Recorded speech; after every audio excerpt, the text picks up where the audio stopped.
Detective Andre Blackwell's FBI badge clattered to the pavement as three police officers slammed him against his car.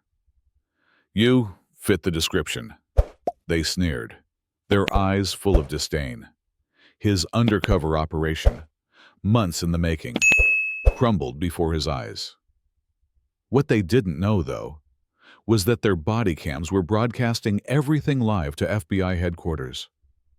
But before I dive into this shocking tale, let me ask, where are you watching from today? Hit that like button and subscribe if you want more incredible true stories of justice prevailing against all odds. The next few minutes will reveal how one man's nightmare became the spark that brought down an entire corrupt system.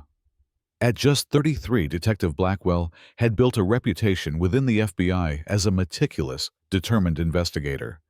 A career built on hard work and precision. For 7 months, he had been working undercover to expose a massive police corruption ring in Central City. The day had started like any other. Andre was tailing Officer Mark Donovan, tipped off that Donovan would be meeting with a notorious gang to collect protection money. Hidden in his nondescript sedan, with fake IDs and documents that painted him as a shady financial advisor with a secret side hustle. Andre was as careful as ever, nothing to draw attention. Then, the flashing lights in his rearview mirror, 2 patrol cars boxed him in. 3 officers got out, hands hovering near their weapons. "License and registration," demanded the tallest officer. Officer Mills. Andre's heart raced, but his exterior remained calm. "Of course, officer," he replied evenly, reaching for the glove compartment. "May I ask what this is about?" "Routine check." The second officer, Thompson, grunted, though his tone said otherwise. "We've had reports of suspicious activity around here." Andre handed over his fake license, praying they wouldn't see through the lie. Had they discovered his identity? Was this random, or was it something more? "Step out of the car, sir," Mills ordered. Andre complied, his mind already calculating his next move. On his watch, he triggered a silent emergency signal that would alert his FBI team. His microphone, hidden in his jacket, transmitted everything to surveillance, 3 blocks away. "Hands on the hood," Thompson barked. "Spread your legs." "Is there a problem, officer?" Andre asked, still in character, trying to hold his composure. "You fit the description," Mills muttered as he began patting him down, his rough movements betraying the hostility in the air. Black male, early 30s, driving a black sedan. Andre knew what this was. A pretext stop. Racial profiling. His years of training had prepared him for this moment, but nothing could prepare him for how it felt to be the one targeted. As the officers continued to harass him, Andre made a decision that would cost him.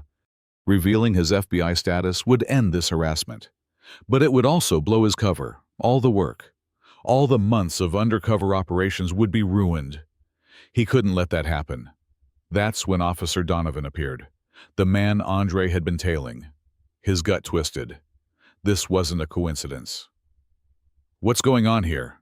Donovan asked, eyeing Andre like a predator. "Suspicious individual," Mills muttered. "We're just checking him out." They began searching his car without a warrant. It didn't take long before they found the small bag of white powder under the passenger seat. Andre's heart sank. The drugs had been planted. They were framing him. Everything he had worked for the operation. The investigation was in jeopardy. Inside the interrogation room, Andre was left alone for what felt like an eternity. The door finally swung open, and Sergeant James Caldwell, a man Andre knew all too well from his case files, entered, dropping a thick folder on the table. "You've had quite the day," Caldwell sneered. "Those drugs are yours." "Huh." Andre kept his calm. "Those drugs aren't mine." Caldwell's laugh was cold, but he was just getting started. "We'll see about that. But let's talk about those papers we found in your car." "Mr. Blackwell," Andre's mind raced. These were the files he'd created for his cover documents, designed to look like financial reports, but actually holding key evidence in his corruption investigation. Investment clients, Andre replied smoothly, his voice unwavering. I work with civil servants, boosting their retirement portfolios. Caldwell leaned forward, his voice low.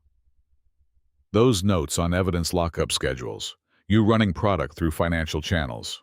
Blackwell. It wasn't lost on Andre that Caldwell had come so close to the truth, but had completely missed the point. Caldwell thought the papers were part of a drug operation, but they were actually vital pieces of evidence in the investigation against him. The door opened, and a young officer walked in with a glass of water. Thank you, officer, Andre said, making direct eye contact. There was something about this officer, Tanner, that Andre could use.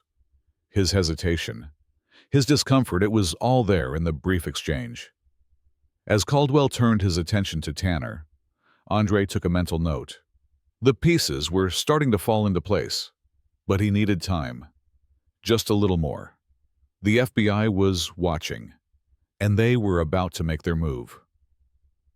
You know, Andre said, his voice calm. I think this situation will resolve itself very soon, probably in the next few minutes. Caldwell's eyes narrowed.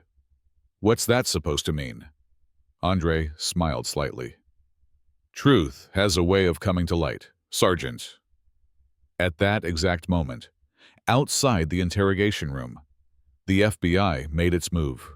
With surgical precision, they raided the precinct, and everything began to unravel. Caldwell, Donovan, and the other corrupt officers were arrested, their lies and actions exposed to the light of day. But even as justice was being served, Andre couldn't shake the feeling of being trapped within a system that, no matter how much he fought, still had its claws dug deep into the communities it was meant to protect. As the officers were led away in cuffs, Andre knew this was just the beginning.